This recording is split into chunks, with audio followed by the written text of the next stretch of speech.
ndasmu.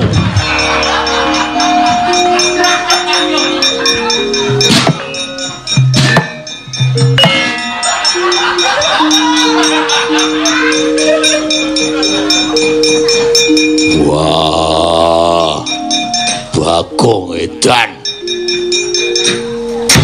Waduh.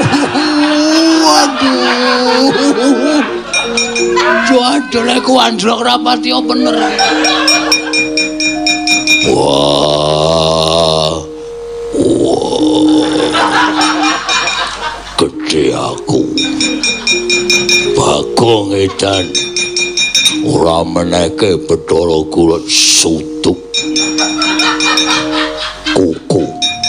Iki mau bar tak nggo ngilangi upil. Wah. Edan. Mundur ora. Bandung Bondowoso. Kelakon tandingi Roro Jonggrang. Wah.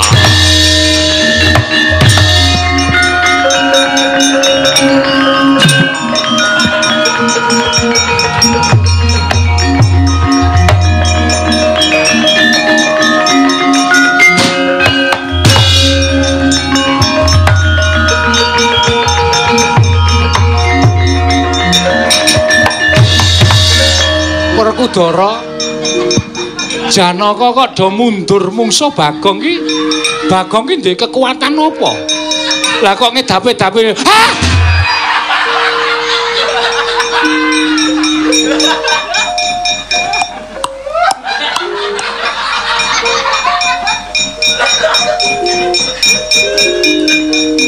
Setan ratatanan kowe. Lah kok dadi kowe ngembari karo Nata Ndarawati? Lah kok dadi wis dadi Ratu Jumbo? Gugu karepe dhewe. Wangune Janaka Werkudara ya dikembari kaya kowe iki ndek kekuatan apa Bagong kok ngedapi-dapi? Aku bal ngombe obat kuat kok.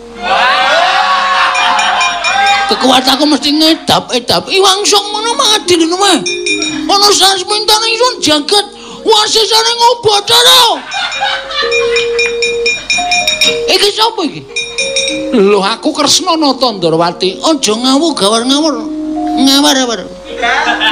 Iki Nata Ndarawati.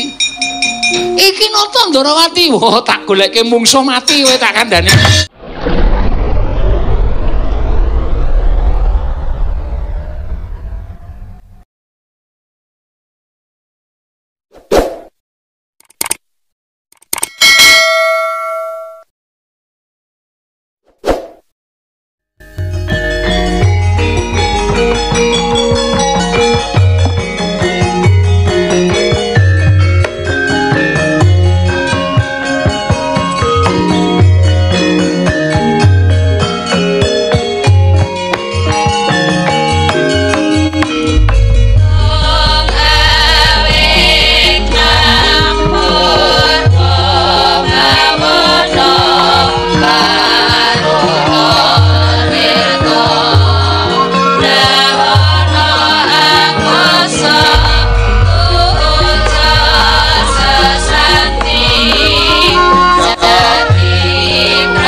Minangka perwakaning kandha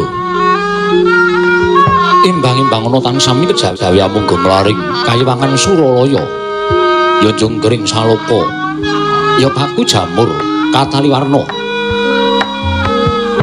sinten ingkang kamadyaning kayangan Suralaya menika dawanane Diwaning para dewa apa wisik Sang Hyang Bathara Guru ya Sang Manikmaya. Terus aja lenggap gamadaning Sila Kandawaru binangun. Sinebut sangganing para dewa, para dewi, para hapsara hapsari, megamber belabar. Yaya samudra datan po tepi. Datan kantun pilenggahipun kami tuwaning kayiwangan. Jawata ing sithik pangodal-odal Sang Hyang Wikula Narada ya Sang Kanika Putra. Menggeraken atma jajaning Sang Hyang Manikmaya nenggih Sang Hyang Bathara Indra ya Sang Surapati.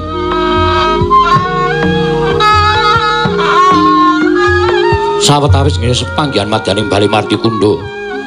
Para dhateng wonten ya sing pangandika Sang Hyang Jagat Girinata. Anyarengi swaraning guntur ingkang sesautan kinarya pratandha Sang Hyang Jagat Girinata arsa medhar pangandikan. Sigra murwani pangandikan Sang Hyang Bathara Guru wau. Kadya kemangan wijining pangandika Sang Hyang Manikmaya ing dereng kababaring lisan.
Sinowati jagat kinari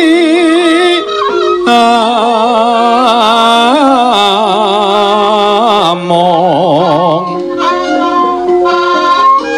mbak lumembak ombak ing samudra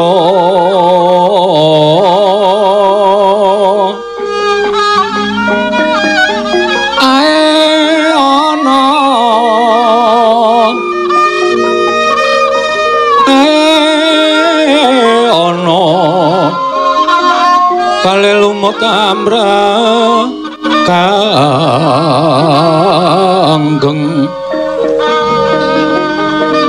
awita dencengan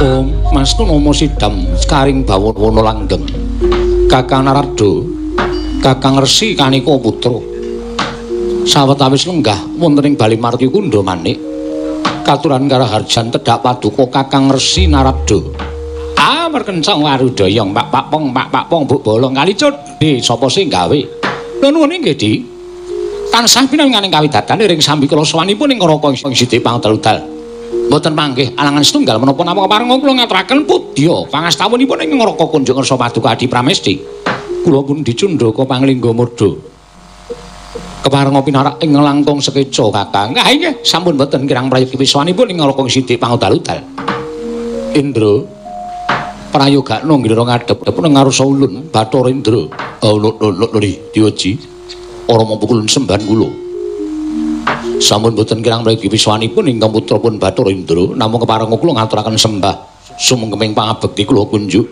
sandhap pada paduka Sang Hyang Adi Pukulun iya Indra Luntomba Akarya bombong tiasulun ora liwat pangestu ulun tampanono kula pundingga jimat paripik dayanana ing kasantosan. Kakang Narada, Kakang Resi Kaneka Putra. Punapi di?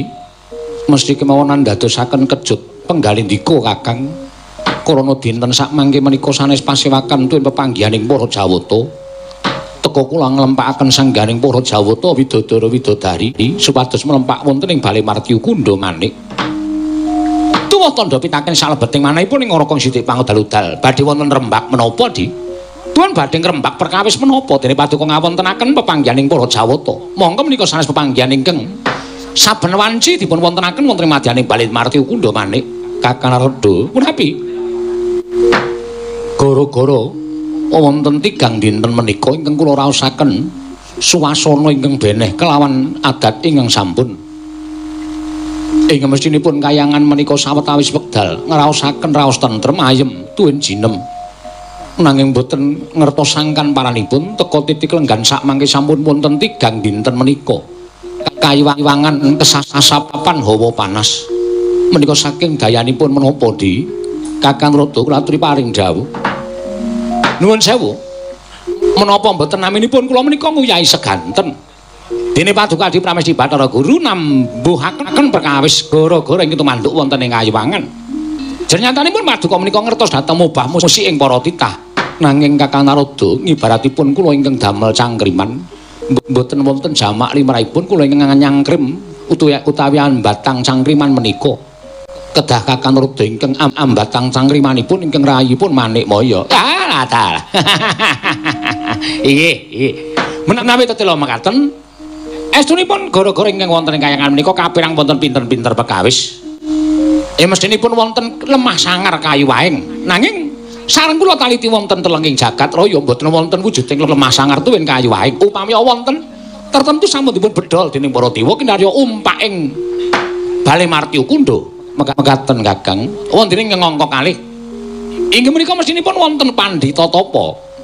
Monggo adat saben ingkang sampun lampah menawi wonten pandhita tapa menika dayanipun sok damel panas utawi damel gara-gara wonten ing Kayiwangan. Nanging nyatanipun pandhita sak jagat menika sak mangke nembe mboten sami nglampahi tapa brata.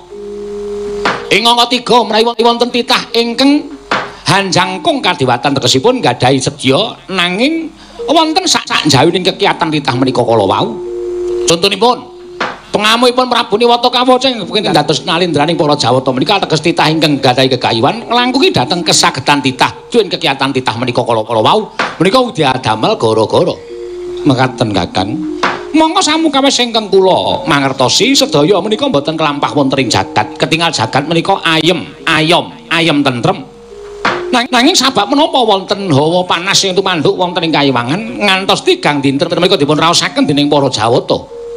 Kakang Narada menawi tetela mekaten nuwun sewu menawi kula mestani kirang awas lan kirang pratitis Kakang Kaneka Putra. Lho. Teka paduka paring dawuh mekaten wonten jamak lumrahing titah ingkang gadhahi moga tuwin gadhahi gegayuhan. Ing nyatanipun gegawean menika kala wau wonten ing sakjawining kekiatan titah menika. Lho, sinten di? Menawi dipun parengaken ingkang Raka mangertosi sinten ingkang wantun gadhahi gegayuhan ingkang sakjawining kekiatan titah menika kala wau. Nanging imanipun elokipun titah menika kala wau sareng kula taliti jebul paningalipun ingkang rayipun Manik Maya kadidene ketutupan roning salomba peteng dedet limengan. Nadyan kula tiling-tilingaken sinten titah menika kala wau nanging elokipun kadhi wonten daya ingkang anutupi dhateng titah menika kala wau Kakang. Sikra-sikra yen pramana kanca sikra ngrakit nawang sesangka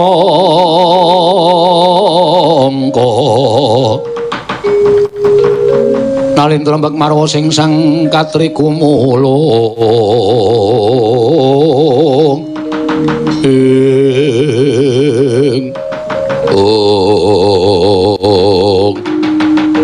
kaya ndara dasih pangandikaning Sang Hyang Pikulun jagat Girinata nalika semanten amestani bilih wonten titah ingkang gadhahi gegayuhan sakjawining kekiatan titah dados sakuling mangke gedher kang para Jawata ingkang sami nggantung siba madaning Bale Martya Kundha Manik sami alok wonten titah pujangkara ingkang wantun minggah wonten ing madyaning Kayiwangan Suralaya tanah sari sejawi amung Atmaja Pragiling Kelurahan Semar Nenggi Kelurahan Bagong.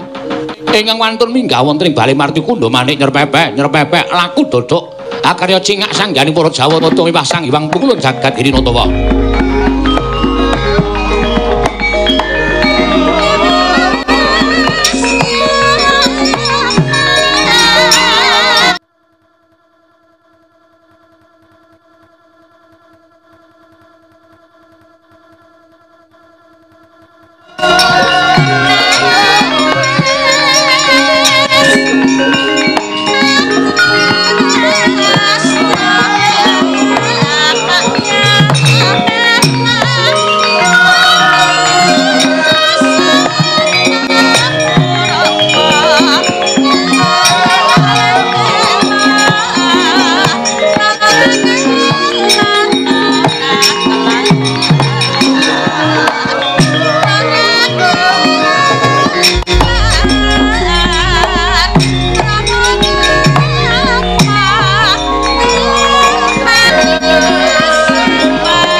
Mirem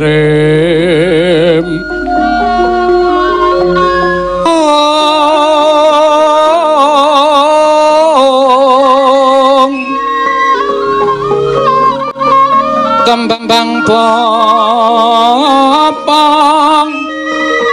terate bang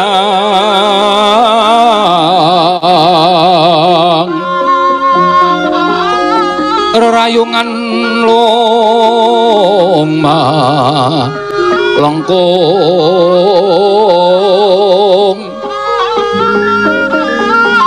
tumelong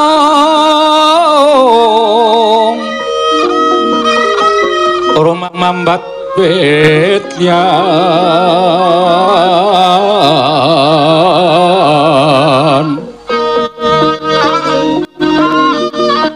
semukang mawor raras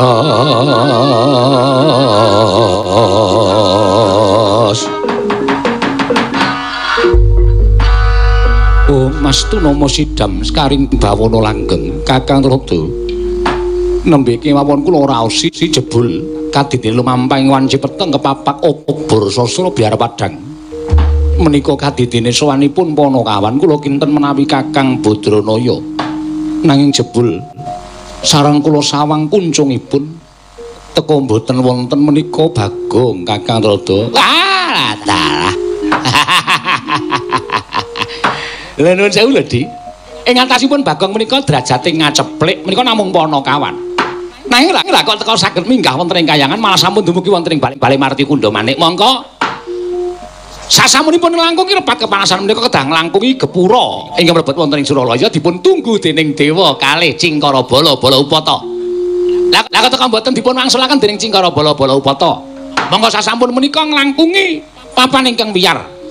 Inggih menika pelataran ageng sak jawining Bali Martikundha manik agrar para dewa, para dewi, para apsara kok ora ngundurke Bagong. Ing atasipun derajate ngaceplik kok minggah wonten ing kayangan menika wigatosipun menapa? Kula badhe dindangu dhateng Bagong Kang. Kula semanggaken, Dik. Kula semanggaken. Nanging Bagong menika nuwun sewu titah keladuk wani kirang geduga. Gecul murak kaku marucul. Mila menawi wonten panjenenganipun aturipun Bagong sajaipun nyelangkrak menika kedahipun panjenengan ageng pangapuntenipun dhateng pun Bagong. Kakang Rada kula sampun mangertos watak wantunipun Bagong. Iki. Panakawan Bagong sawise aso ingkang dadi napas asat kang dadi riwe padha raja sak prapta kita Panakawan nona mit pasang kaliman tabet tinebene ing ledene dumaweng temeng-temeng Kemareng kula ngaturaken sembah sumungkeming pangabekti kula kunjuk Pukulun. Iya Bagong ulun makarya bombong tiasulun. Menapa para saestu panjenengan ingkang asma utawi pewisik Sang Hyang Pukulun Bathara Guru. Iya ulun Bathara Guru. Matur sembah nuwun Pukulun yang perjiwatan Boyo Mirah Boyo Ingsun. Ngandel mboten. Bagong Wadararja sak prapta kita. Hyang Pukulun Bathara Antarada wilujeng nering sambikala bebekti kula kunjuk Pukulun. Ya ulun tampa. Lah mungkin ulun tampa lho ya Bagong. Kula muni cimat bari. Wah, jan. Ulun ki pancen lagak-lagane nek ngendika kaya ngono kuwi nganggo semurada guyu, kita aja nirokke. Mekaten Pukulun. Ya aja kurang ajar karo dewa. Kita ki nang kayangan. Yen nganti kurang ajar karo dewa wong cemplungake nang kacandra dimuka. Aduh nyuwun pangapunten Pukulun, sepinten kalepatan kula nyuwun gunging samudra pangaksami. Bagong Wadararja. Pangestunipun Bathara Brahma Indra. Bathara Indra wilujeng nering sambikala. Iya, pangestulun tampanana. Kula pun dinggo jimat paripe ndayana kasantosan Pukulun. Bagong, Nun, apa to sababe dene kita tekan kayangan? sejatosipun kula menika namung kesah sapura-pura Pukulun. Mboten wonten tujuanipun. Awit kula dipun olok-olok dening kanca-kanca kula nyiter menika dipun genjrengaken.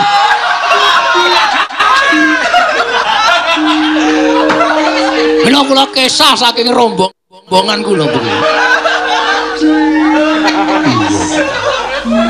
Sing sakmestine kelawan kanca kuwi kudu gedhe pangapurane. Namung renyang-renyang kula sampun kebangetan kula.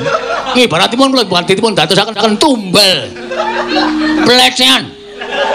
Wonten ing rombongan kula. Boya Bagong boya. Biya kok mboya. Ingkang wigati angka 2, Wigati angka 2. Sejati kang pranyata kula menika badhe nyuwun prisa Pukulun. Iya. Kita bakal nyuwun prisa apa? Kula ngertos bilih kakang kula Gareng kalih Petra menika estunipun sanes putranipun Bapak Semar. Mila nalika wonten lampahan Petra takon bapa menika sami pinanggih kalian tiyang sepuhipun inggih menika Gandharwa Maya utawi Gandharwa Raja Bali utawi Gandharwa Raja Bandung. Kuwi gedang. Aja sembrono banget. Gandharwa Raja Bali, Gandharwa Raja Maya, ora ana Raja Bandung. Kluthuk nutuki ndasmu ki, Pak. Kulon rada pun kejem-kejem Pukulun. Sing jeneng Panakawan niku nek omong wajib ndagel. Masa Panakawan ora ndagel niku mengke mboten seneng kalih kula. Ya nek aja sembrono iki nek kayangan. Mila sowan kula menika jatosipun sareng kula takekaken kalih Petra kalih Bagong. Mas Petra Mas Gareng, udus kowe. Wah, kleru dhewe diudus dhewe.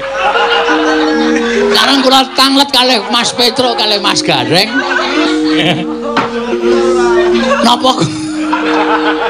Napa kula niku anakipun Gandharwa Raja Bali. Mereka waduh. Kang Petra Kang Gareng niku ngomong dudu anake Bapak Gandharwa Raja Bali, bapakmu iki beda. Lajeng kula tanglet.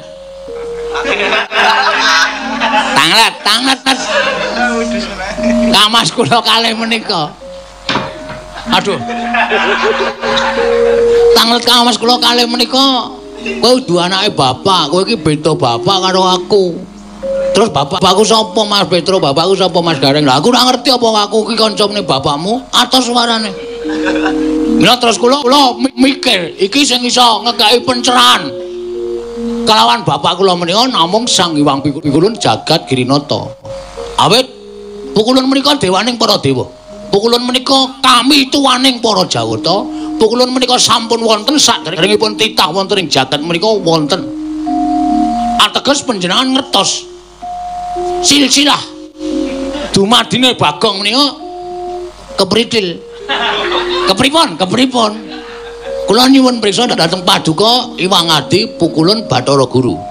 Menawi Pukulun saged njlentrehaken, kula ngaturaken panuwun ingkang tanpa pepindhan. Ewadene Pukulun boten saged ngendikaken bapak kula mesinten ruwarawe jeneng gatel apa ki? rawe-rawe rantas malang-malang putung kula mboten ajeng wedi kalih para dewa teges pukulun menika mboten pantes menika dados dawening para dewa kula menika saking menika kula mboten tarimaken pukulun dados dewaning para dewa wonten ing kayangan tertentu kula badhe ngamuk ayo liyane tak ajar kowe ngamuk wonten ing kayangan estu kula badhe ngamuk wonten ing kayangan gong wilahing lho malah jaturan Buya Bagong ulun iki bakal dawuh kelawan jeneng kita. Oh tak kira nek nene tonton.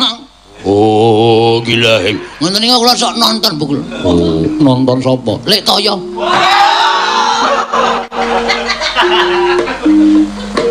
Iya, ulun tak jak jarwo kelawan jeneng kita. Sapa nama jarwo? Jarwo. Yektine ulun ngerti kedadianing kita kuwi ngerti. Ini namanya pencerahan yang luar biasa ini. Pun mang paring pangandikan. Kula badhe midhangetaken kanthi tetela. Nek pun paring dawuh, iki lho Bagong, bapakmu nang kene iki. Alamat iki, RT iki, RW iki, RT 5, RT 3. Anten iki kaya lagu. Pukulun kersa martabak, Pak. Mbuyan. Rada alot. Buya. Dewa kuwi darane pelemper tangga jiwa lan jambu mutiara Dipa Nirmala. Dipa Nirmala. Iya. Ngene Bagong, pripun?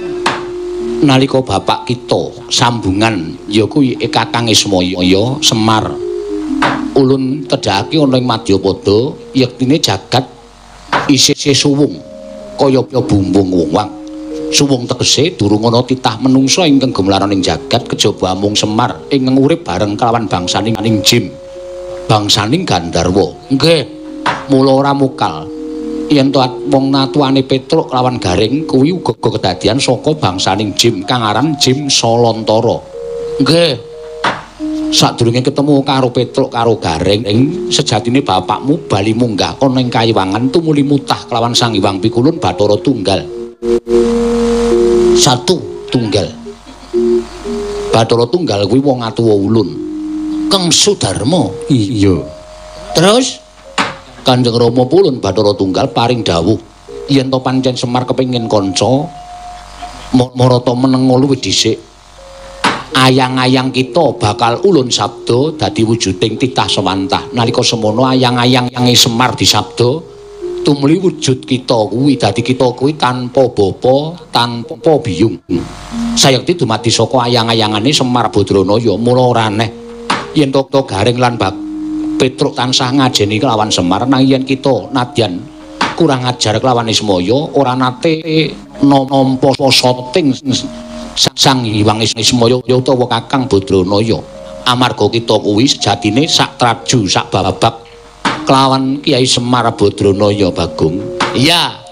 Kita kuwi ora ana duwe bapak, kita kuwi ora duwe ibu.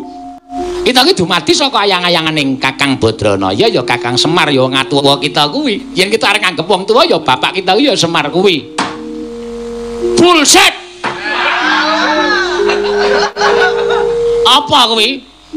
Omong kosong. Ngawur ta? Ngartekke kowe ngawur kok. Omong kosong. Kula sowan mriki menika mboten mung diapusi kaya cah cilik. Kowe iki dumadi saka ayang-ayang. Lho, kula tak takon. Nek pancen ayang-ayang niku bisa disebut dadi wong, ayang-ayang kula niku mang gawe wong. Kula ben dikanca sing anu padha-padha ndugale, padha-padha glelenge. Nek kula ora ameng trima cukup diapusi, Bagong kowe iki dumadi saka ayang-ayang. Ora mutu niku jenenge. Sing jeneng ana wong niku ana mbokne, ana bapakne. Ngoten. Bapakne iki nundlep mbokne. Terus mbokne meteng metu anake ngoten niku lancar. Ngono lho, ora konjur meng kowe dumadi saka ayang-ayang. Nek Bagong ki cah cilik, nek Bagong ki cah nuwun sewu nalare ora genep. Kula dapusi ngono wae iso. Bagong ki cah pintere. Cah berpendidikane. Rumasane anggepe S1 SSN nganggur kabeh. Anggepe apa njuan? Kula tak takon karo sampean. Kok mung trimo diapusi kaya ngono? Anggepe kula niku mung trimo diapusi terus kula bali terus rampung masalahe. Ndak bisa, ora iso, ora mung tekanan semene perkarane nek.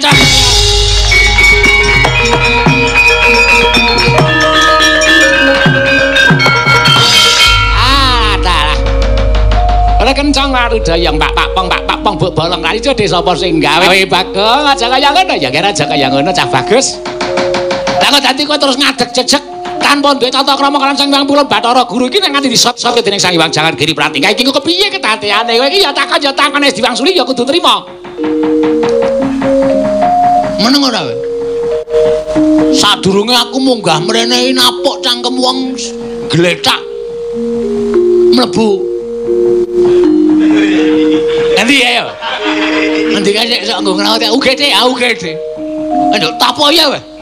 Iki masalahe ora kowe nero. Masalahe karo iki aku. Ora samelu-melu iki ming apa timun wungkuk jaga imbuh. Wah, lah setan ya. Dewa kadunekke timun wungkuk jaga imbuh. Piye? Pukulun. Kula nyuwun keterangan. Nek sampean mboten mari keterangan sekolah tak tutup sampean arep jeng mulang sapa Bathara Guru. Arep ngapa sampean? Kudu ngekake keterangan sing gumathak. Wah, nesu kok suarane kok kleru. Gumathak kok gumathak. Kudu jelas. Bapakmu jenenge iki nek sampean ora iso ndudukke kula ora nrimake. Yakin niku setan lek jam. Wah, nggih. Kula ora nrimake. Kula tetep kudu protes kalian Sang Hyang Pikulun Jagat Giri Pratingga. Bromo. Ora ana. Udus kowe. Niki sing nganu Endra kok Bromo. Di guru kaya gugup kaya ngatur mriku. Wonten paningal kula Bromo menika ketingal. Lah ora iso Bromo lagi adang kok. Bromo ora ana Bathara Indra Bagong iki sereten metu njaba mundhak mirang-mirang karo panjenengan ulun. Niki ngestaken dawuh. Ora usah diseret. Aku tak metu dhewe. Aku nek metu dadak diseret-seret ki mah angel. Angel yakin. Wis tak metu dhewe. Ning titenono tak tunggu nang repat kepanasan. Nganti telung kedheping paningal. Nek pukulun ora rawuh piyambak teng repat kepanasan paring dawuh bab tiyang sepuh kula. Dewa kayangan yang tak gawe sungsang bawana balik. Sulendra bawana, Sela mangumpeng, Cakra ngerang, Nguntara samudra. Swarga dana, swarga maruta tak gawe sungsang bawana balik regane.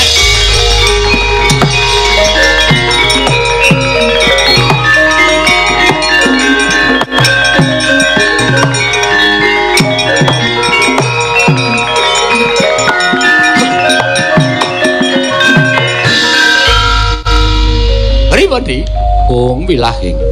Lah kok teko malah perkawisipun namung timbul saking Panakawan Bagong. Lah menika mila Bagong menika nadyan kados mekaten menika. Tita ingkang jinangkung. Mila panjenengan kala wau paring dawuh sumbring gara-gara saking asalipun titah. Nanging titah kala wau dipun prisani ketutupan roning salah mboten boten saged cethok. Margi menika dipun tutupi dhateng pengayomanipun Bagong. Indra wonten timbalan. Dawono marang para Jawata ki ngundurake si Bagong yen to pancen berguguk utawa waton ora gelem bali marang Madyapada. Ulun ingkang tanggung jawab kalawan Kakang Semar Bagong dibondo. Ulun ingkang bakal paring pengadilan kalawan Panakawan Bagong. Nun nyuwun pamit madal pasilan sing ati-ati aja kaya bocah cilik Bathara Indra. Kakang Rada monggo. Monggo dilondheraken.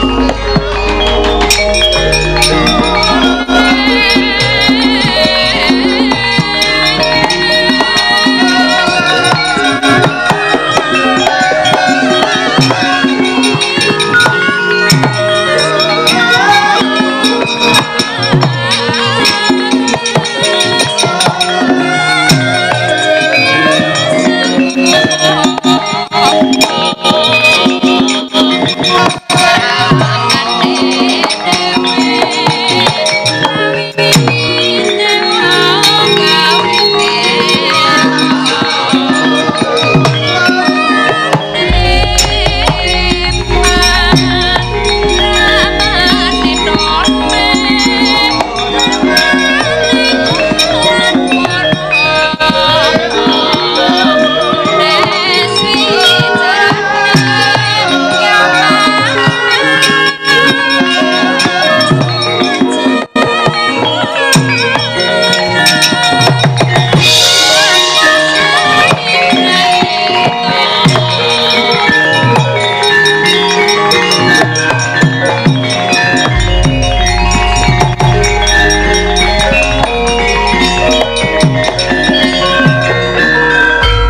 kahanggro sesumbar lendo bumi gonceng kumaluduk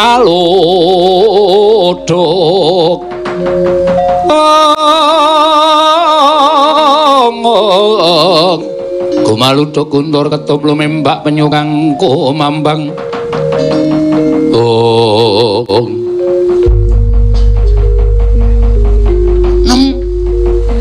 boten dadawu pas kula nyuwun kabar pripun pawartosipun anggenipun sampeyan kawuwu Sudarma. Aku wis jane wis males lho tok tutke iki. Kaya dadak melu nang kayangan barang ki ya ngapa? Saking tresna kula kaliyan panjenengan. Ibaratipun sampeyan sakit ket kula kraosaken sakit sampeyan pejah kula ingkang badhe watosaken mudin. Kuwi jenenge ora sebaya mati sebaya mukti. Ning pancen cangkemmu rusak. Sakiwang pikulun Bathara Guru kados pundi? Wah, wis muspra tanpa guna yem. Ngomah wis tok kancingi? Sampun. Aku semelang nek ana wiyaga teng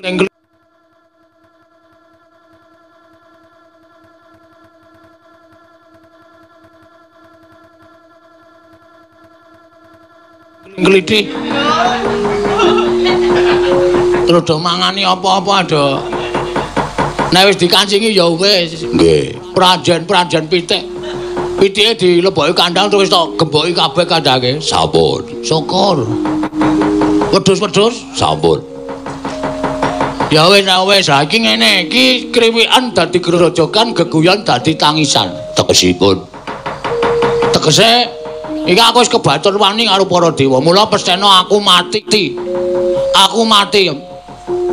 Aku arep dikrubut karo para Jawata, dikrubut para dewa. Ning ngarepa kaya ngono tak antepi jiwaku jiwa satriya. Tinimbane aku ora ketemu karo bapakku, timbane ora ketemu karo wong tuaku, luwung mati nang kayangan. Ora masalah. Ora masalah, wis ben. Kapas. Jatuh ke kati kula. Sesemban kula. Katresnanku kula. Menawi Kamambas sedo. Kula tumut sinten. Lho padahal aku ora ngerti po, sesambunganmu ro garing. Heeh. Hah? Apa aku dikira garo? Heeh. Aku ki weruh yem. Cuma aku diem saja. Ada?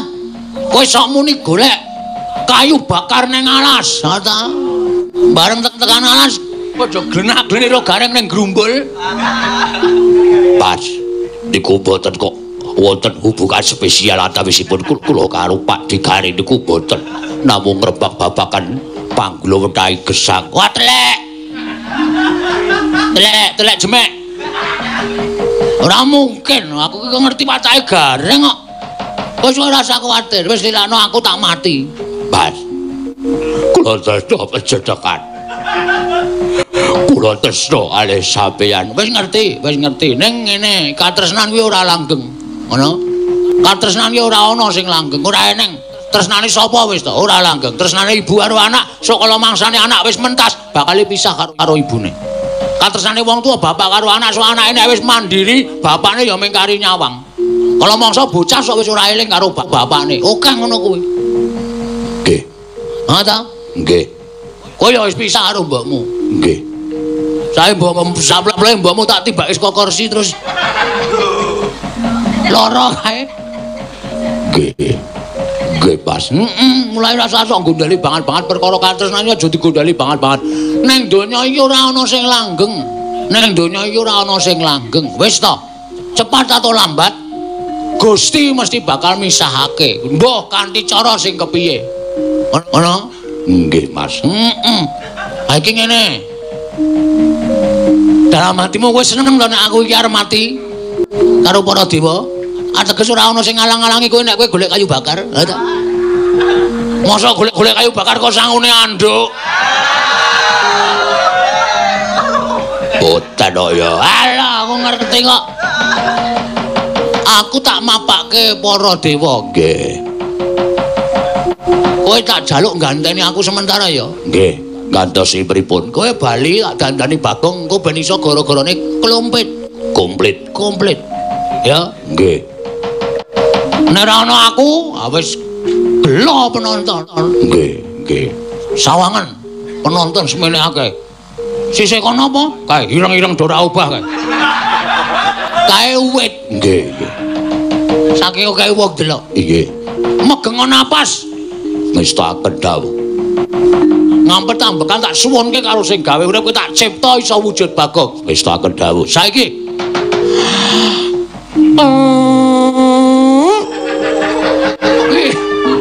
mbok dijitet jem. Men ora muni. Wong wedok kok mirang-mirangke. Anggere kon ngampet ambekan entu telekmu nyaring.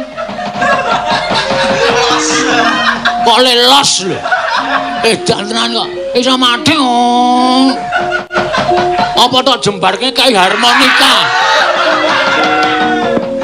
Pak sampun kaya ngoten wong sampeyan ya wis iso napa kalih kula. Andeng kowe iki pancen katresnanku tenan kok.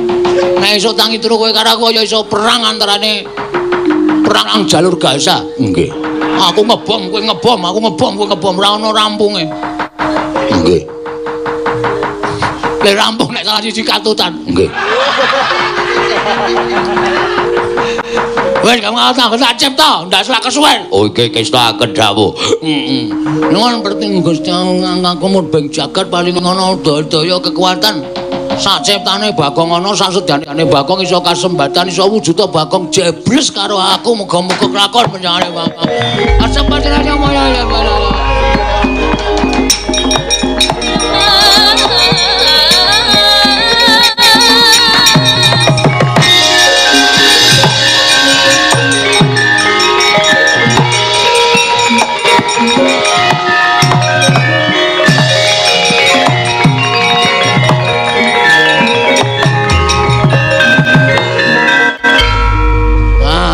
Engko bali nang jagat engko nek gara-gara gabungo karo Kang Gareng Kang Petro. Kek tak kedhawu Mas. Suarane. Caranipun dos pundi? Kowe tekan omah gawe kolak sandal. Oh iki. Kowe engko panganan 3 sendok. Kuwi suarane engko iso padha aku. Guys tak kedhawu kula pamit wangsul nggih Mas. Sing ati-ati ndak diwani selado teka wis kono ati-ati. Nggih. Medhono ndorante ora anjlok lho. Dhuwur kae. Nggih, wis tak kedhawu. Engko anjlok kowe iki saka wanen. Wis kono ge bali kono. Nggih, wis tak kedhawu. Kali-kalinge kowe dadi Bagong, nang uyuh ora ndodok. Nggih. Engko lali dadi Bagong uyuh ndodok ayo. Konangan. Nggih, wis tak kedhawu. Ya pethoke dewane ora rampung-rampung masalah.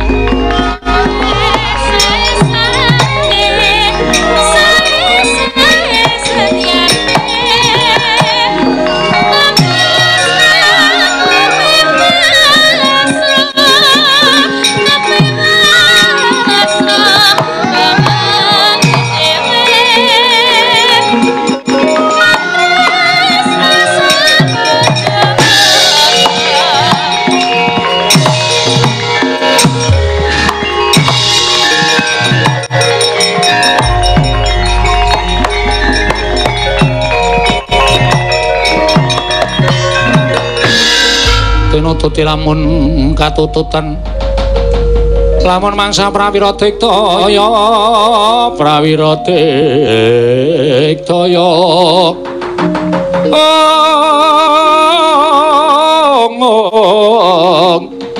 ora ngono magawi gelari rawang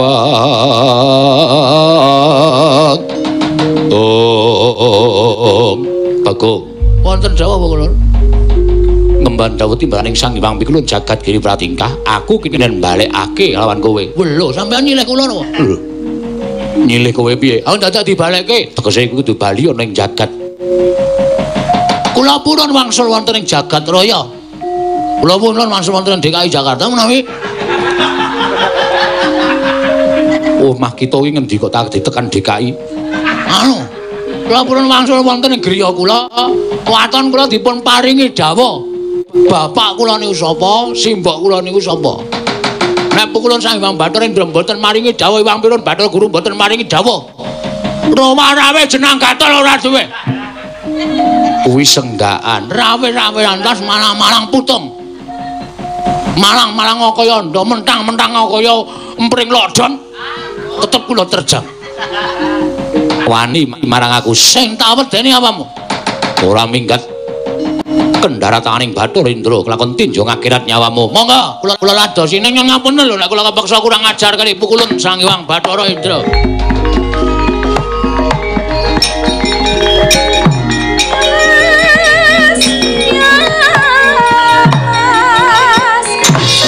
Indra marat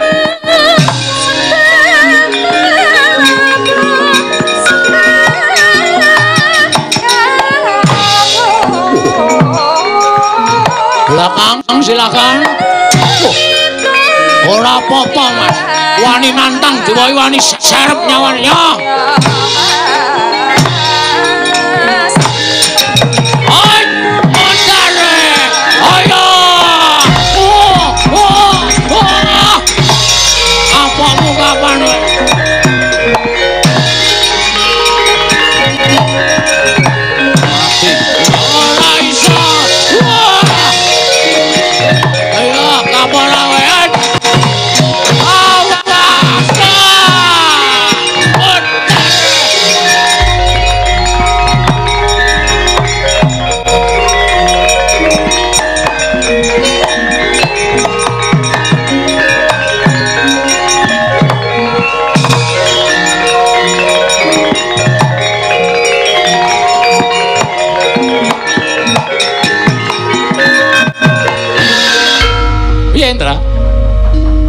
Menawi ndaratur kula dewa-dewa kapure wangsul kemawon. Apa pukulun? Lho kok kan bali piye? Mengsah kaliyan Bagong malah kewirangan. Kok kewirangan? Raimu kok mengkilat ki apa? Bagong mengsah kaliyan kula mboten jotos, mboten ngantem. Ning sareng piyambakipun saged ngruket badan kula napa memper wong gelut kok dilatih rai sak penake dhewe. Mongko ilatipun kaya ilat asu. Dawane ra jamak-jamak serup. Malah gemujeng panjenengan. Lah bocah ndugal kewarisan kok ya diantem ya ora apa-apa. Mboten menapa-menapa. Iki piye nek dewa-dewa nganti kalah karo Bagong ra ya wirangan. Dipun pasrahaken Hyang Pirun jagat giri pratingkah. Adi Guru daspun tinalaman meniki Gadi.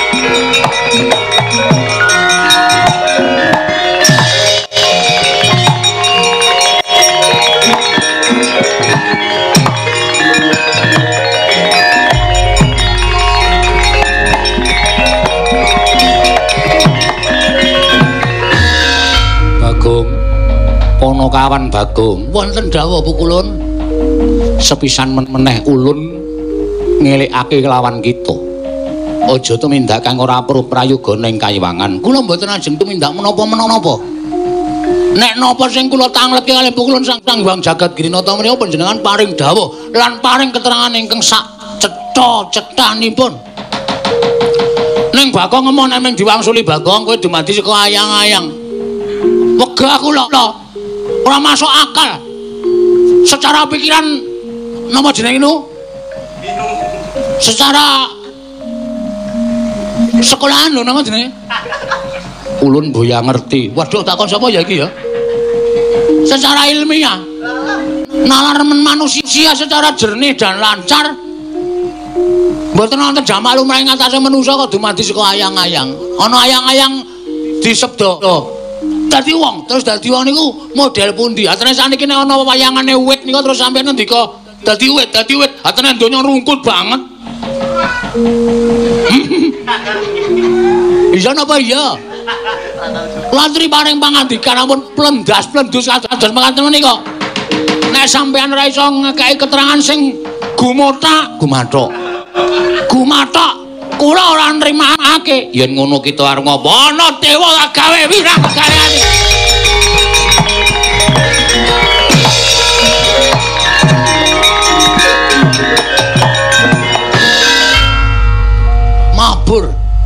Apa dikira Bagong ora iso mabur? Iso Bagong nek kon mabur. Untung aku sangu androke bojoku. Iki tak cagaki tengah. Pinggir tak taleni pentrang ngene kena angin kabur mumbul. Tau ya kowe Bathara Guru. Nek ora ngono tak pentang terus rambutku tak obong. Kan kok kaya balon mengudara kae. Perkara ndase kobong boyongan. Sing penting iso mabur. Kok nek kurang rambut jabut ke liyane. Sing penting iso mumbul, iso ngoyak Bathara Guru nekanan.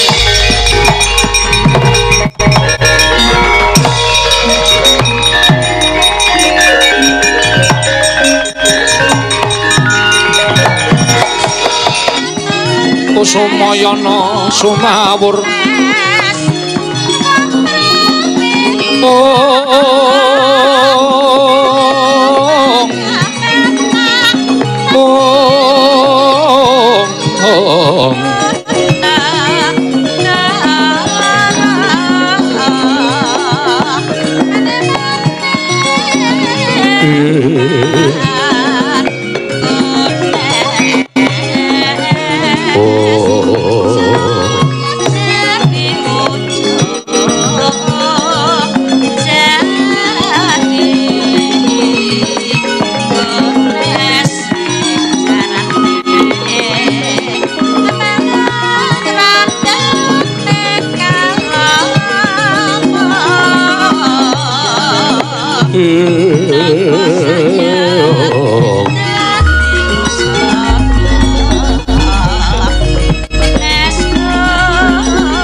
langening kalenggiwan aglar pandhan moncar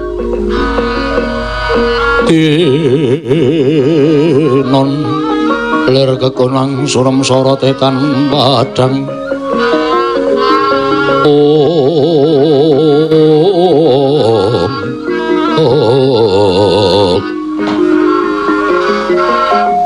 Koko Prabu sawetawis rawuh winantu ing Karaharjan tedhak paduka Kanjeng Koko Prabu. Iya, Yai.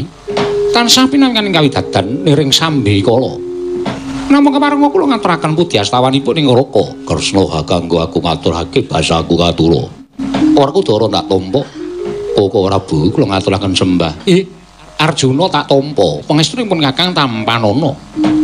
Menapa ta sababipun dene paduka rawuh? Mongko tanpa cecula ingkang saderengipun, Yai. Kadereng sarawungipun Ngraka ing Ndwarawati lan para Pandhawa menika mboten namung setunggal kali dinten nanging paribasanipun wiwit kuncung ngantos gelung wiwit jabang ngantos laprang anggen kula tansah sarawung ngurmaket kan para Pandhawa wekasan mboten maneh menawi setunggal kali dinten kula menika mboten sak pejagong kelan para Pandhawa kadang-kadang kula sedayanipun menika raos sing manahipun Ngraka ing Ndwarawati menika paribasanipun gesang ingkang tanpa guna wastra lungset ing sampiran sarah mungguing lautan. Mila mboten aneh.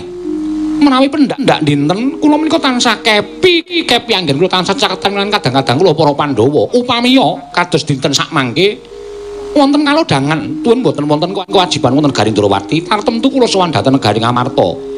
Pengajaping pemanahi Ngraka ing Ndwarawati namung saged pinangja catur netra lan kadang-kadang kula para Pandhawa Yai. Miat langening kalangguan aglar pandhan moncar tinon lir kekonang surem sorotetan padang kasoran pacaring purnameng kekono dasari mungsa katiga katrenjuk rawing Sang Hyang Jagat Winata karya cingak nandya para Pandhawa tandya para Pandhawa pyaka gumulung mangung sireng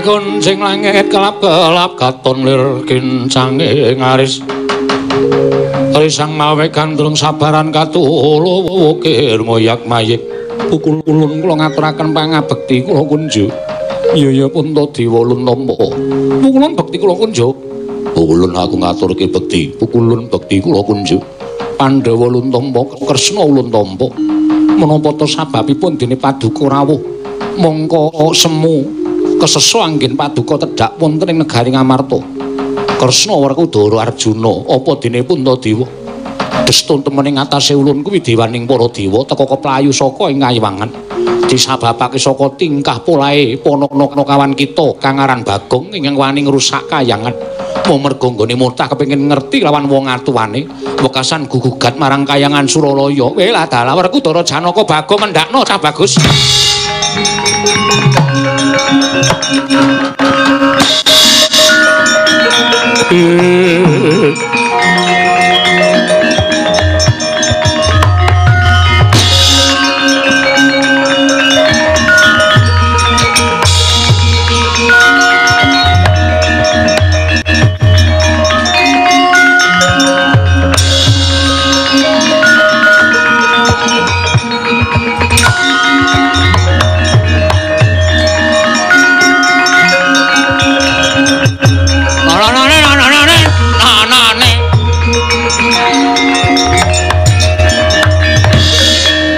aku biasane iki sarane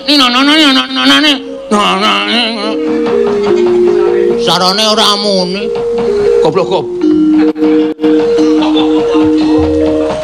ben ngandel ora pukulun Bathara Guru mesti ming laporan karo juragaku sapa rumangsamu aku nek kok ngene iki wedi karo juragaku niate Bagong ora bakal kendho saka geguntur mundur saka Pangalembono kowe ngandhake ndara-ndaraku Janaka ora kewirangan mungsuh Bagong aja tundang Bagong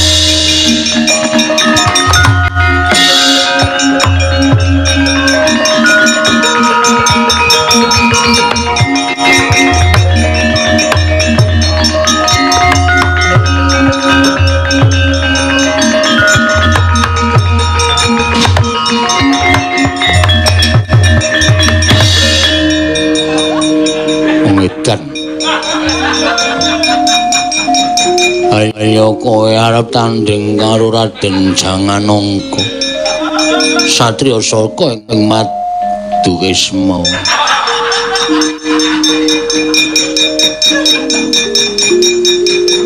kowe arep ngendelke pusakamu duwung Kiai Jalak aku duwe pusaka kris Kiai Pentret Jalak mungsuh Pentret mesa kalah wong edan Bagong aja kaya ngono aku dudu Bagong aku satu ing Madukara Raden Janaka kok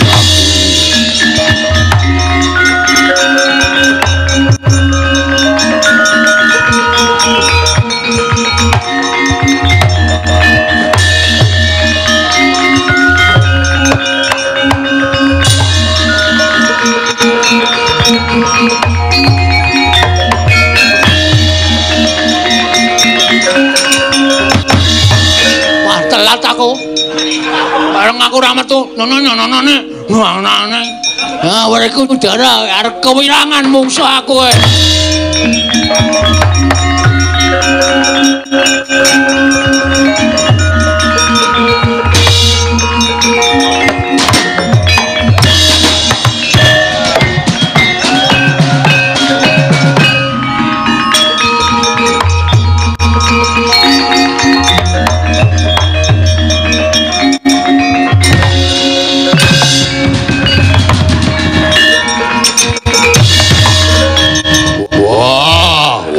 dasmu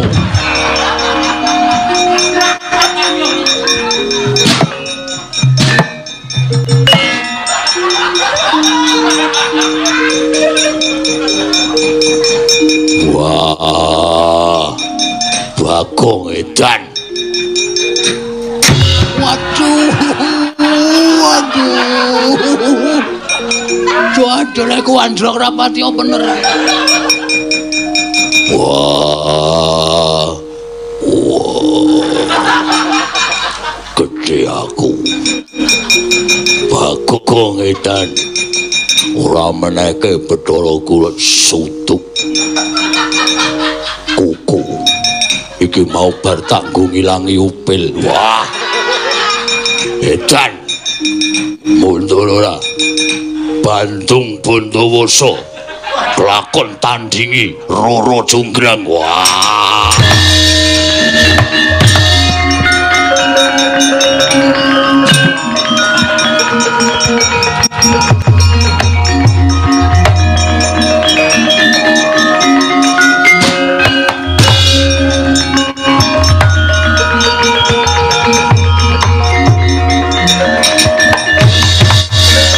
Werkudara Janaka kok do mundur mungsuh Bagong ki. Bagong ki duwe kekuatan apa? Lah kok ngedape-dape. Hah!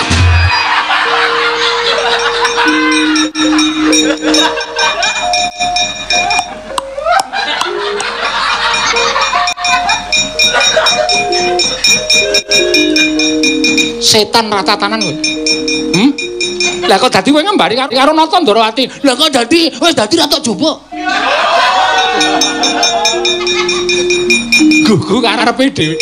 Wangune Janaka Werkudara ya dikembari kaya kowe iki ndek kekuatan apa Bagong kok ngedapi-dapi?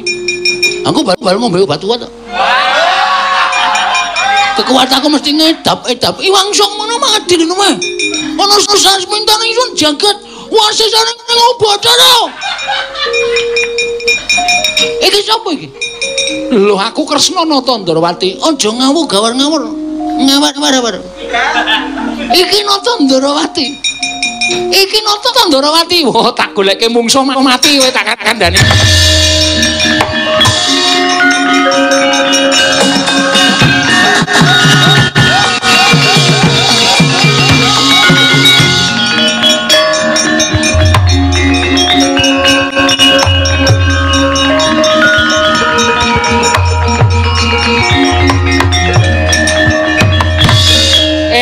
Amarta kok gayeng iki enten apa? Kakang Semar kowe iki duwe anak mbok ya. Tok wis padake. Wis padake pripun? Lah genah Bagong ngamuk ning Amarta. Ngoyak-oyak Bathara Guru gugat kepengin ngerti karo wong tuane. Mangga Rit. Lah Bagong niku melu kula. Sampeyan ngendika nek Bagong ngamuk teng kayangan. Petro, nun. Bagong meneh ndi? Gong, enten apa? Lho kok sik. Aja gawe-gawe lho. Kowe mau ngoyak-oyak Bathara Guru. Asale seminggu ra diwulang. Tau ya piye kewajibane ngene mbayar SPP ming prei. Malah pelajarane nganggo online dadak tuku kuotang barang. Tak pasangi kuotange bojoku ra iso online. Piye wis bayarno? Apa ora saya ngrekoso? Bagong kok sik. Lah kowe ngoyak-oyak Bathara Guru apa ora? Ora Pak weh, mang minggir. Sing Bagong niku ak pethokke legane ati.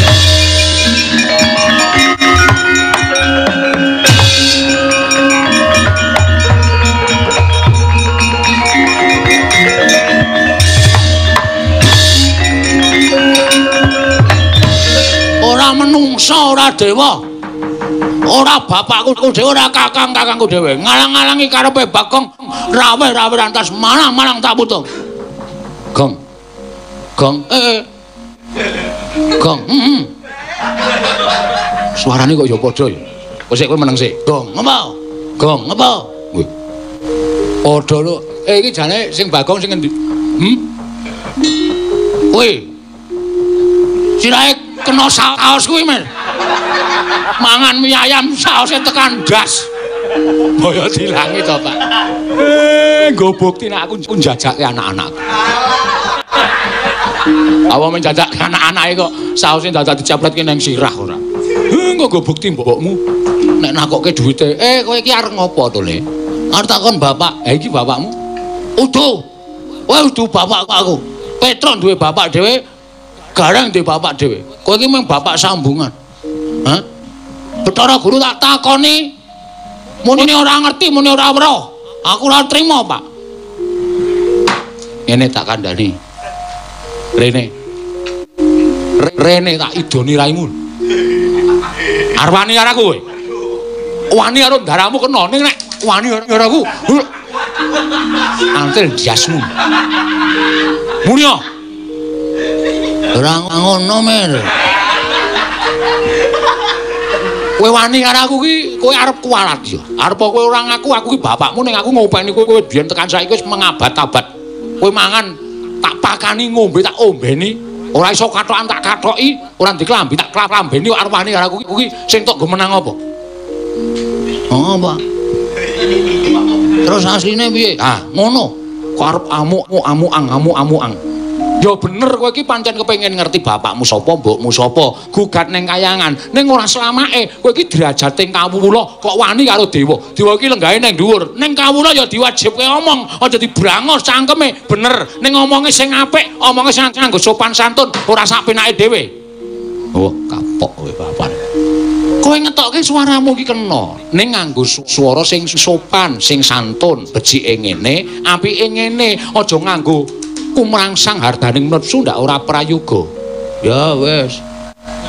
Critane piye? Aku mbiyen tekan donya iki rung duwe kanca. Janjane kowe iki nek karo Petruk karo Gareng iki tuwek kowe. Ning kowe tak enomke, tak dadekke ragil mergo sing srawung karo aku pisanan iki kowe. Kowe iki dumadi saka ayang-ayang aku. Kowe iki tanpa bapa, tanpa biyung, dicipta dening Kanjeng Rama Sang Hyang Bathara Tunggal, wekasan ayang-ayangku wujud manungsa. Mula jenenge Bagong. Ngono. Kowe iki dadi ruwangku sing pisanan. Dikaya ngapa arep aku ki ora mijekke kowe, mbokmu ora gembol kowe. Ning anane kowe iki merga saka Semar, arep ngapa kowe nek arep wani karo aku wani ya. Ya ngono kuwi critane. Bathara Guru ya mung crita ngono kuwi. Lah guru ki ya bener aja tok luputke, Bagong.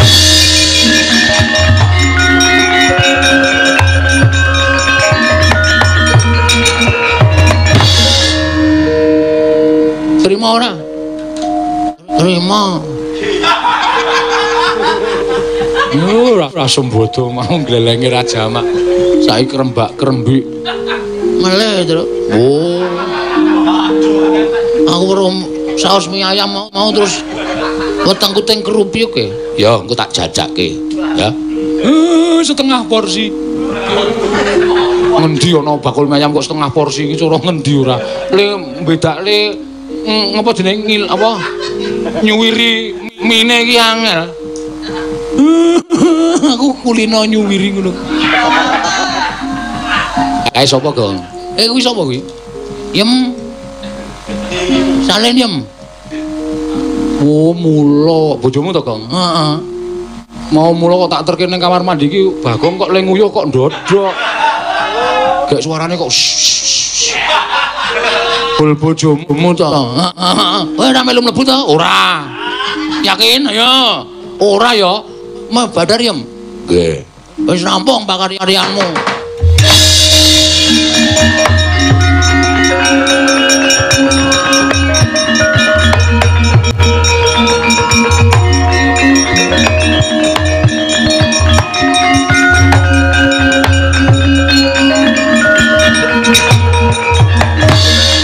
Guru aku sing njaluke ngapura anakku ya Guru, mboten dados menapa. Ingkang baku Bagong sampun trima. Wis kono bali aku njaluk ngapura. Oh inggih.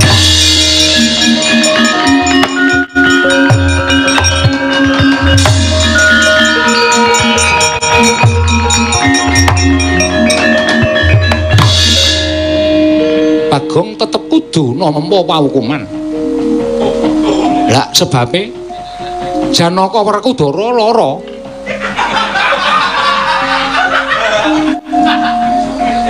Tok apake tak kembari. Sajake sok nggih. Iya. Mengke kula idol sok pit. Sok pit keproke sirahmu ki piye? Sone ora kena kaya ngono kuwi. Lah kok dadi kowe ndek sandangan Kresna barang ki saka ngendi? Tumbas teng pasar malam. Edian tenan kok. Ya wis syukur yen kabeh wis tentrem. Semar Badrana ya muga-muga besok meneh aja nganti lir wong nggo ngulat-ulati karo anakmu. Nggih ngestakaken dawuh niki pengajaran tumraping kula.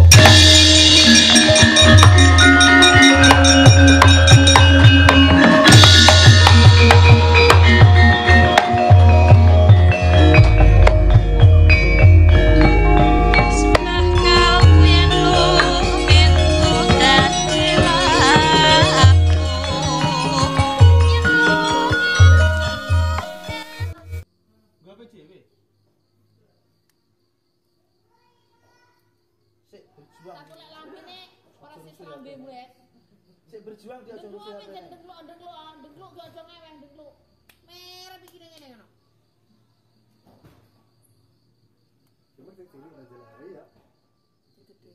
Ya kae, murep kae. Yo mergo bare direbut nang Albi.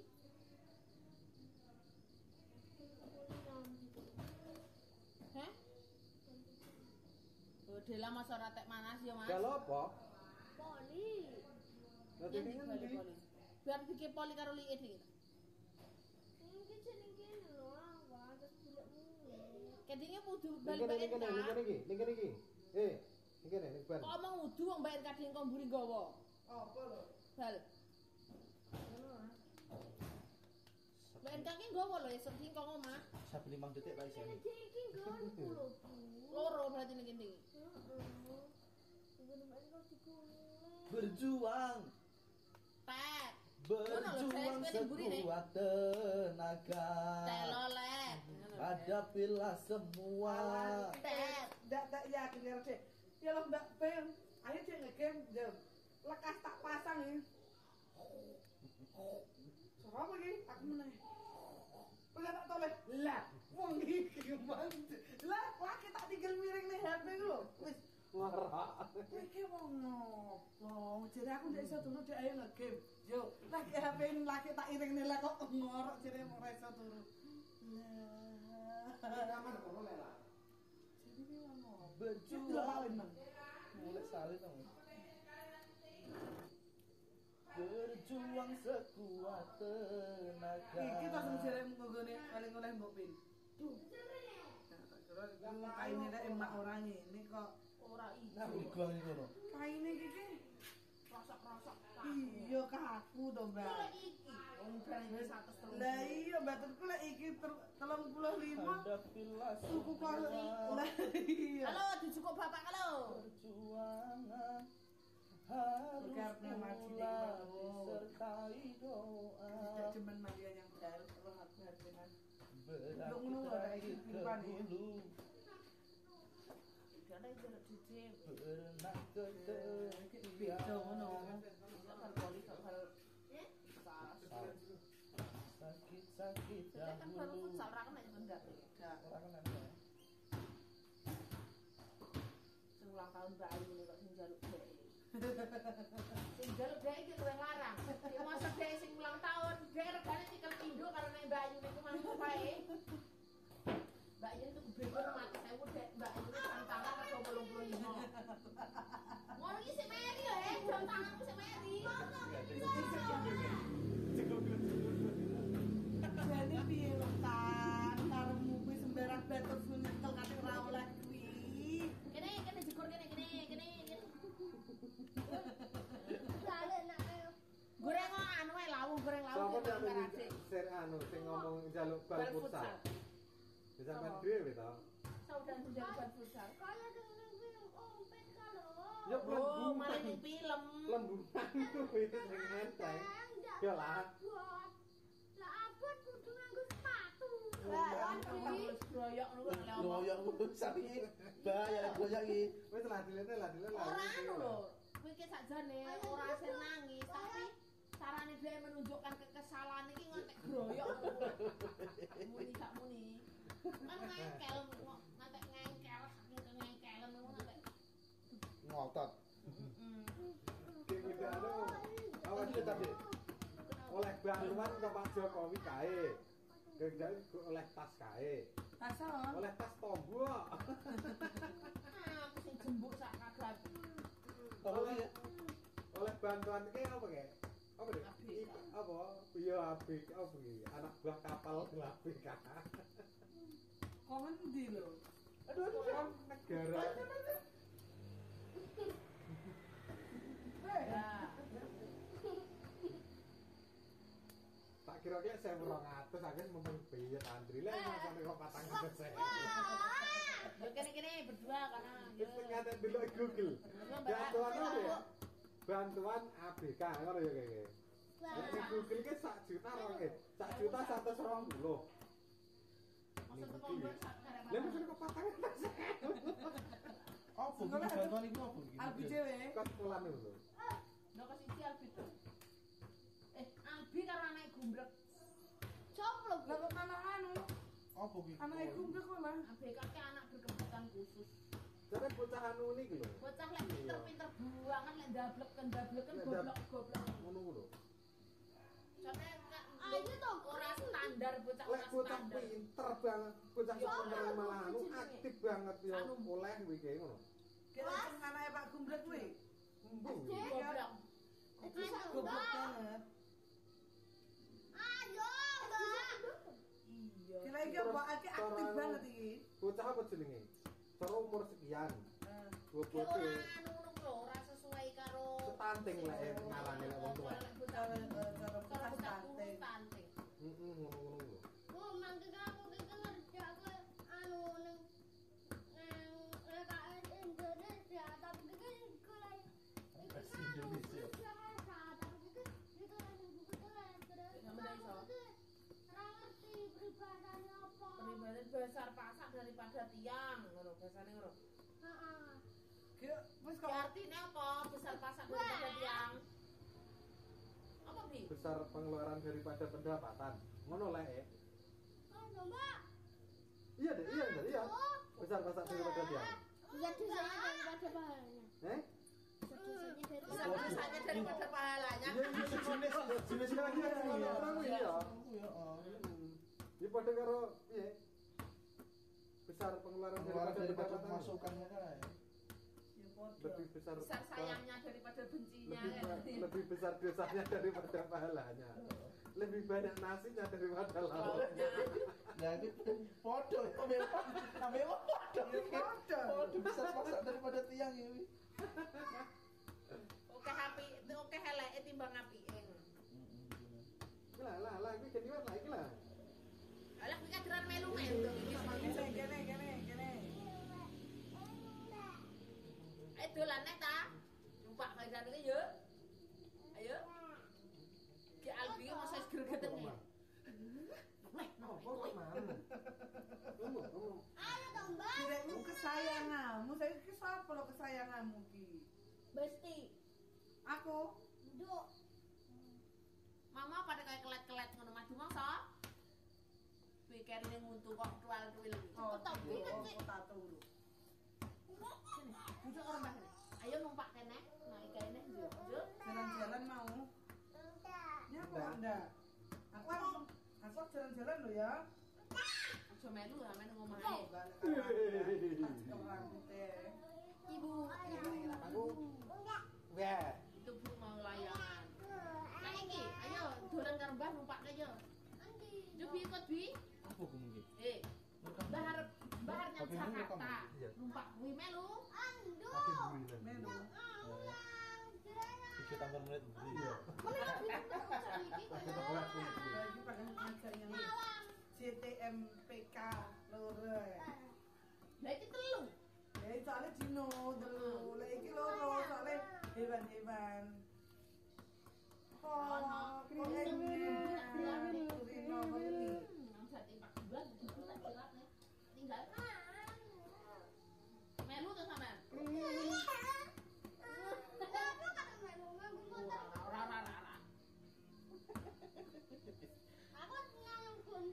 Lek telu, lek Albi lek telu ya tuh cocok, Mbak. Pokoknya wis mungkin dia itu kiprah tekan dinding. Soalnya kan gigit. Tapi Wil. Apa ya? Sing mibul sing anu ngono. Dinosaurus, khusus dinosaurus. Wil. Ya enak kewan lain ini didik cara sing akeh dinosaurus. Sapa lah ning buri malah? Kelah dia. Apa? Lah dok men ngerti iki ya. Ayo bi. Lek Albi atau kaya lek dhewe blonjo ning kon klambi lho, Mbak. Kayak lek dhewe nang polo. Iya, lek Albi ning kono wis kiprah kintring mesti. Lah aku bisa cerita jadi Pak Telu kuwi dhisik ndak cuman soal kan yo ngono kuwi. Sajane akeh lek pilihane ana sing khusus dinosaurus, ana sing khusus ngerti blok Jepang, Korea, ngono bisa milih klambi-klambi ngono lho. Ngono kuwi ya neng. Dan jadi Pak Telu akeh pilihane nyandi-nyandi ngono. Yang lek dolan ke sing paling ketinggal tekan kon sumuk go biasa Apa ala. nang Dalungane anu Des, tak omongi lek yo anu peranakane sanem kuwi nyewa bis apa ngono ki aja jantek gila. Nyabang wis sangune. Yayi tadi. Kok omah ki ya yo ketokane.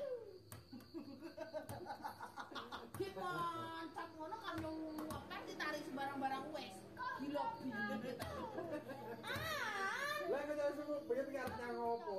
Aku cuman nanti lek pas iyuk ngono kae Mas. Pas iyuk mulai penak sinar ndak panas yang pernah nyagon es. Kayak ning bintangnya nyagon es aku nang jero es karena julgat aku. Lah bapakane ngono wong ditarik. Bateran numpak opo? Lah bapakane kene anu mbak dijadolan. Kuwi ngono kon gawe batur. Dijadolan demen ngono ki ya bro petutone. Kok oleh satu kedine tanggah aku sing ndong ora tak gelem ngejak kontenan. Ndak pengertian ngono lho. Penake Penake domo yang tak cepai panganan sing wawah ki kowe arep kabeh ndang omah. bis ki piro ta? Bis ki nyewa bis ki piro? Ya kerek nyandi kok bisa Anu. Melu tur ngono kan. tapi melu tur ki ndak penak ndak iso puas ning dodolan kan Jogja nggon. nek dijam kalau Apa nyantar kan lu? Itu nyantar iki. Kene iki yo wis ono karo mbakku sing barang. Lah yang niat nyewa bis ki rono arek ngulon, mule tuh tawang mau. Mule ku ngono.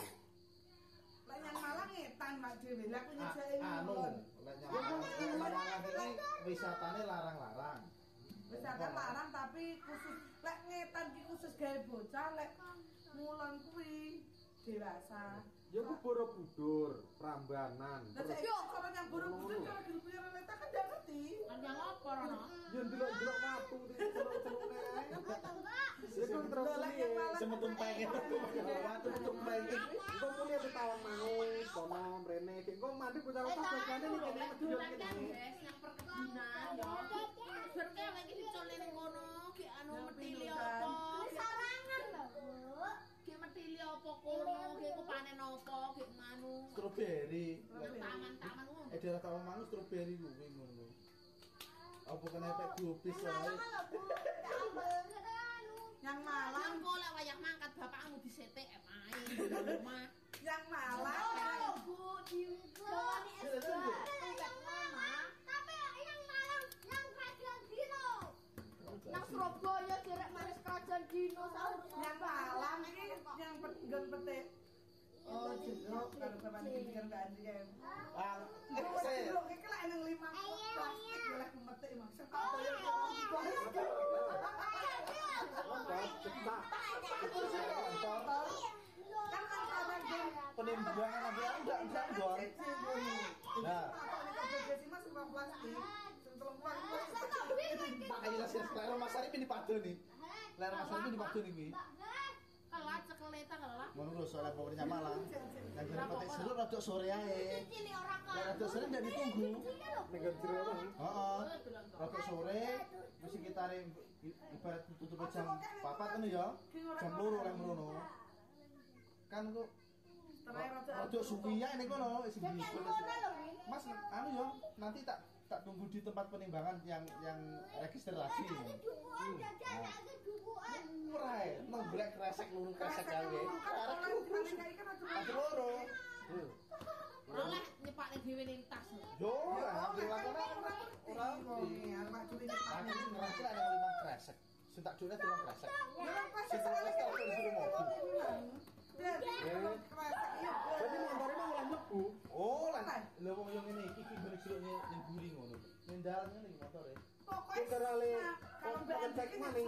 Lah ning banget iki siji kok ono. Malah ngono. Oh. mungkin tengke sampai loro banget Jadi ngerasa kagak kan. Les sing nggon jarke les sampe pas iki ngerasa kagak kuat kowe. Wis mangan ning kono ngasih kowe muntah, ngerasa kagak. eneng sing keprok madu eneng sing santang eneng sing apa jeruk iris iki Demen. kan di nggone iki diplencak-plencak ngono lho dadi kan ndak iso Pak dhewe aturan murah santang kok otomatis kan mulai campur teko kon nang paling nimbang yo beda cara sing santang olehmu 5 yo 5 ditimbang cara sing sangkis mah olehmu 10 yo 10 ditimbang dadi regane beda-beda. Nek eneng sing alo lokasi pertama sindikane wonge, alo mlebu kan Ana sing ndak oleh montore wis dijan parkir ning kono, mlebune mlaku. Ge nggon penimbangan langsung nang sedek motor mengkae. Ya nek mungkin nek ning wonge jan pasar. Ya Lah wonge. Lamun gek kumangke kon jero leh nggawa kumangke siane mardeke ning ndi? Apa? Kok lamun sing telu kumang konangan ning njaba ning. Ya eta lah ngono yo dibayar. Dibayar itu kan ya kan ini dibayar lho, Mbak. Pertama nih, kok kira-kira dia enek wonge ning tengah dalan karo mulai ki ini sih. Lah ku Mas Arif di padol itu. Dan yo nane ora. Aku karo Mbak Arif iki.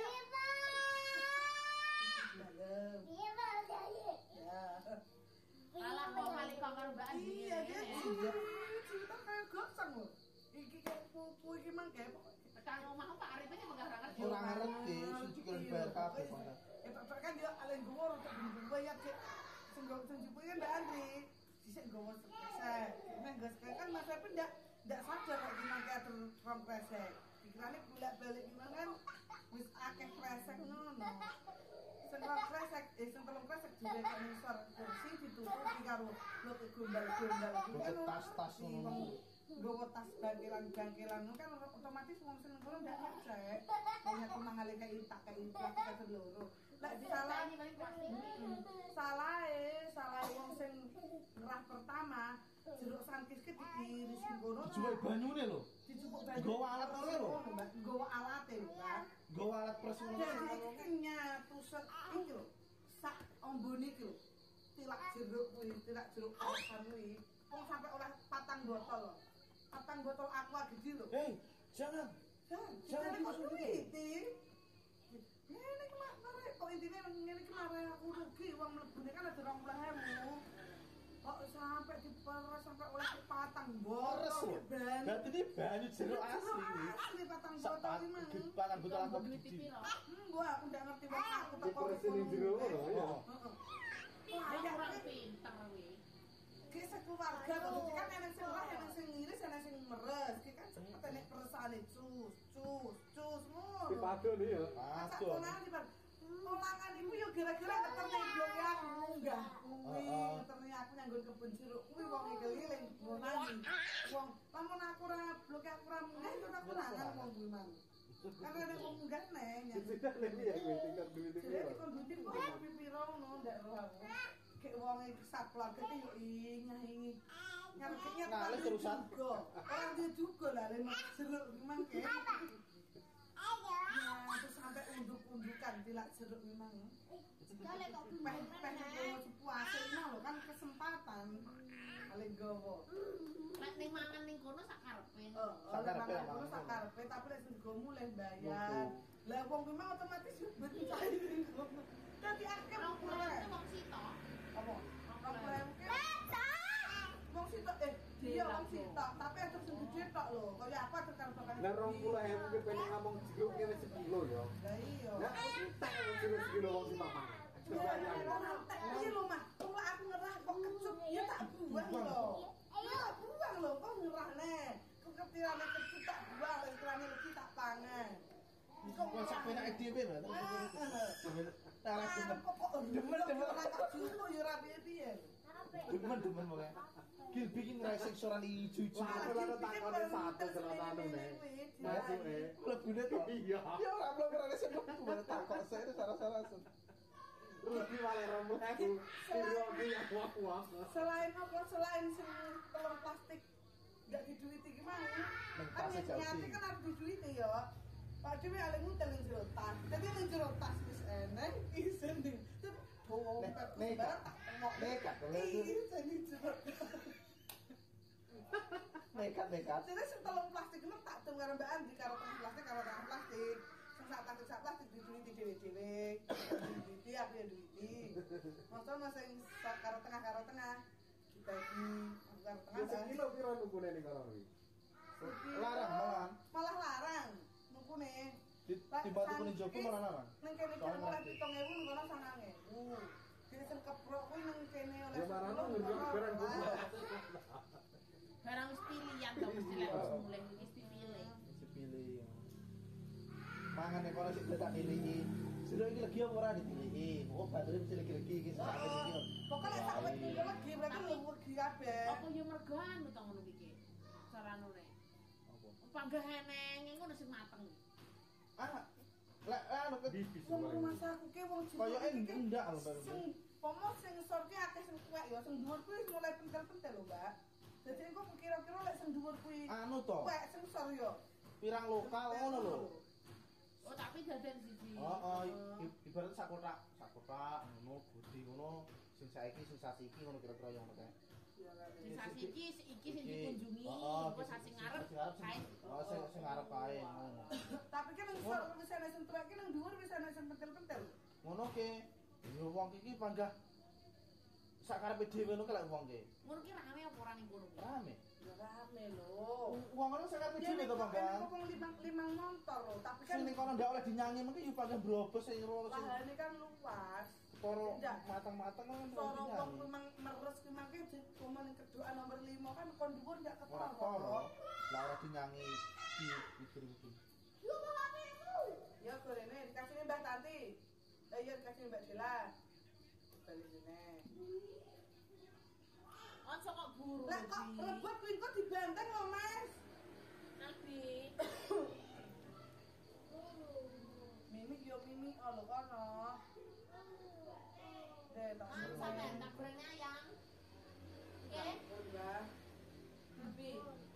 Alah, Bumi ndak nambah, iya. Mam digoreng ayam ya.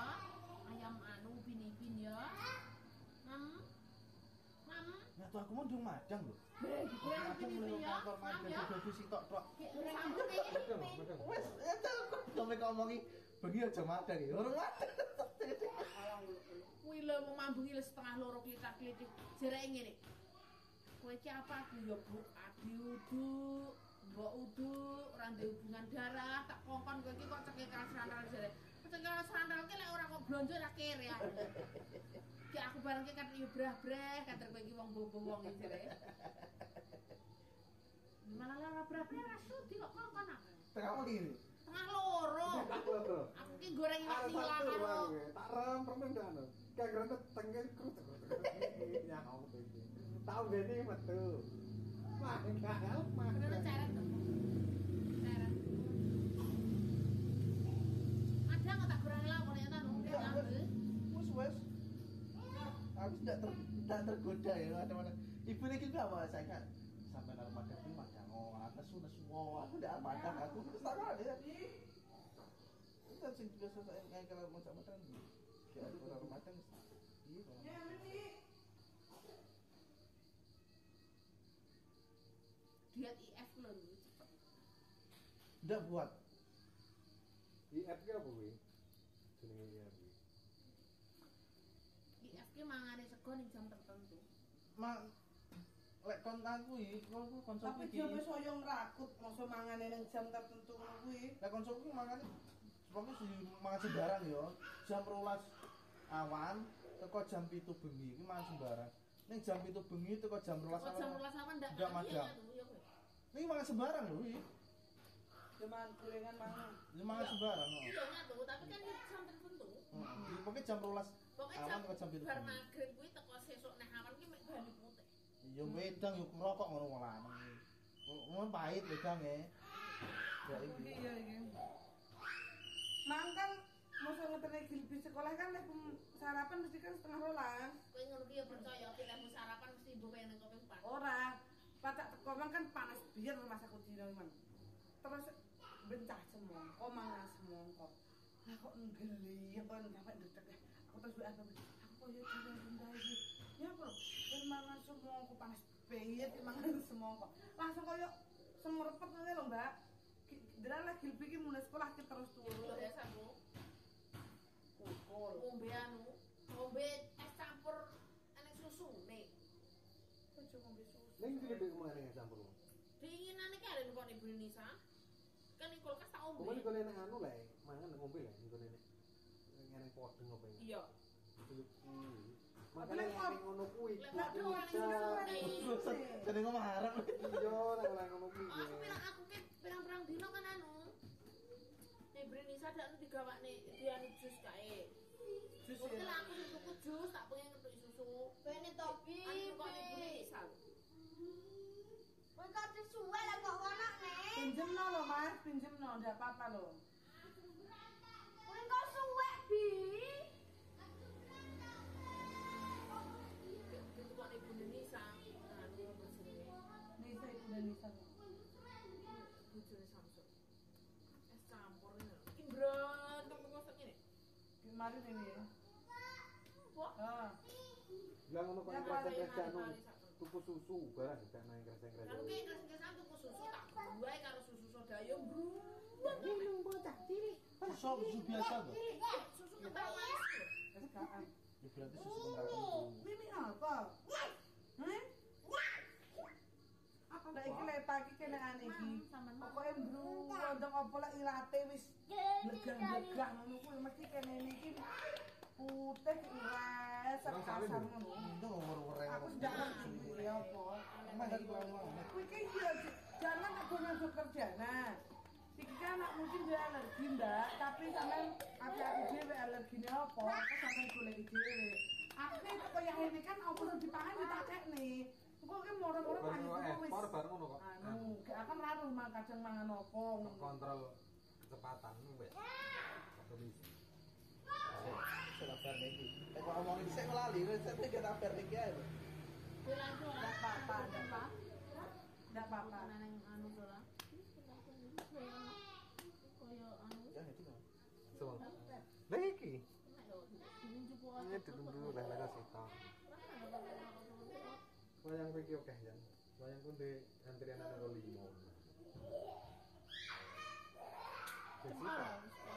Sopo nguripi banyu jeding mang Mbak? Kan bandar tekon iki. Gue tak duduk cempolo makan gaji buta ini kekel niku. Cempolo wayang. Cempolo pipi. Piye Iya tuh. Iya lek gue ngupload iki lek sesasi ke siji. Dia bayaran. Iya bayar kan semene lebih. Loh. Siji lek upload. Ya iki sesasi siji lek ngupload iki.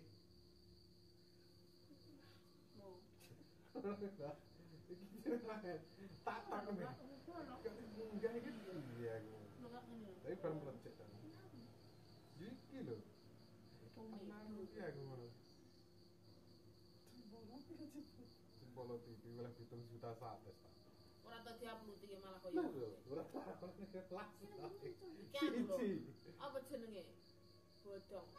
Anu apa jenenge? Ora digarap sama cerita iki apa jenenge? Makan gaji buta. Gaji buta. Iki lek ngupload iki kaya Anwar Said ini kaya sing dingi tak dua tiga dingi kaya. Heeh. Iki oleh tapi dingi lek ngupload iki tapi ane kok bisa upload rutin nomor saya bisa ning kopeng 6 mau. Sasi. Iya. Nah iya. Wis oke tapi dilek dia tak. Nah, aku kan bisa anu, Mbak. Kurang.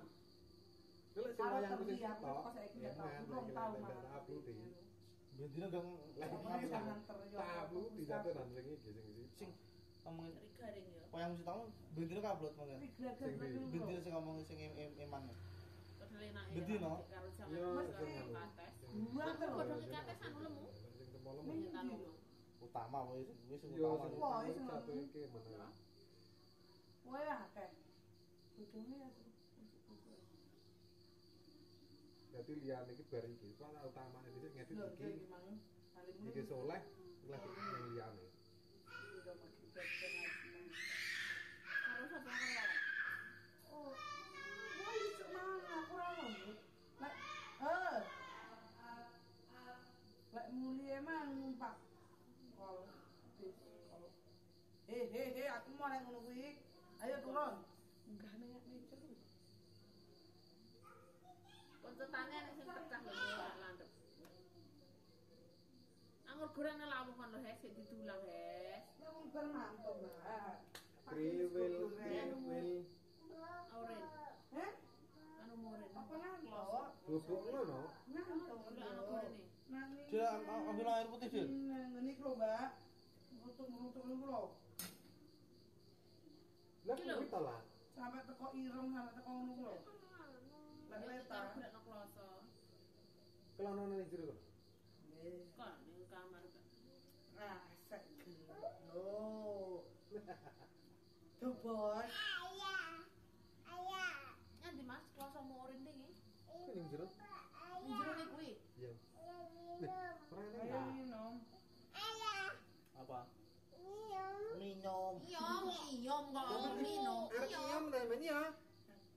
HP-mu ning sarmu ora sare ketidek lho. Gini. ayo minum dari kita mini Ndi? Nah, ini kalau jane. iki minum Jepit-jepit. Wis kek cukup bantal, gek layah-layah adine dijak leren kene ora ngesrek kae. Nah kene, gek penduduk Iya, bantal. wong dipikir jarene nyape HP kok malah HP-nan Lah sampean iki Kene kok HP ya, Bi? iso dik sampean iki, Dik. Kaya Mbak Tanti lho iki. karo merem lah kelas ya apa nah ke perhatian pada kon melek Rambut kan. Cap cip cuk, ayo cap cip cuk karo Mbah. Cap cip cuk kembang kuncup. arti gowokne Mbak De Awas sabar lho. yo rene lho le tali gowo rene lho digowo rene buku kene yo Margo